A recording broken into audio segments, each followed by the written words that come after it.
கம்பீரமாய் பாடுங்கள். மகிழ்ச்சியோட கத்தருக்கு ஆராதனை செய்து ஆனந்த சத்தத்தோட அவர் சந்ததியும் வாருங்கள். கர்த்தரே தேவன் என்று அறிவுங்கள், நாம் அல்ல. அவரே நம்மை உண்டாக்குகிறார். நாம் அவர் ஜனங்களும் அவர் மேசலின் ஆரோக்கியமாய் இருக்கிறோம்.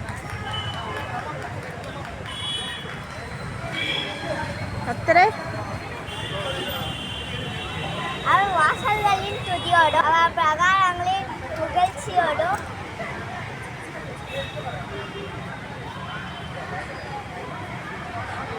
பிரவேசித்து அவரை துதித்து அவருடைய நாமத்தை ஸ்தோத்தரியுங்கள். கர்த்தர் நல்லவர், அவருடைய கிருபை என்றென்றைக்கும், அவருடைய உண்மை தலைமுறை தலைவரைக்கும் உள்ளது. ஸ்தோத்திரம்.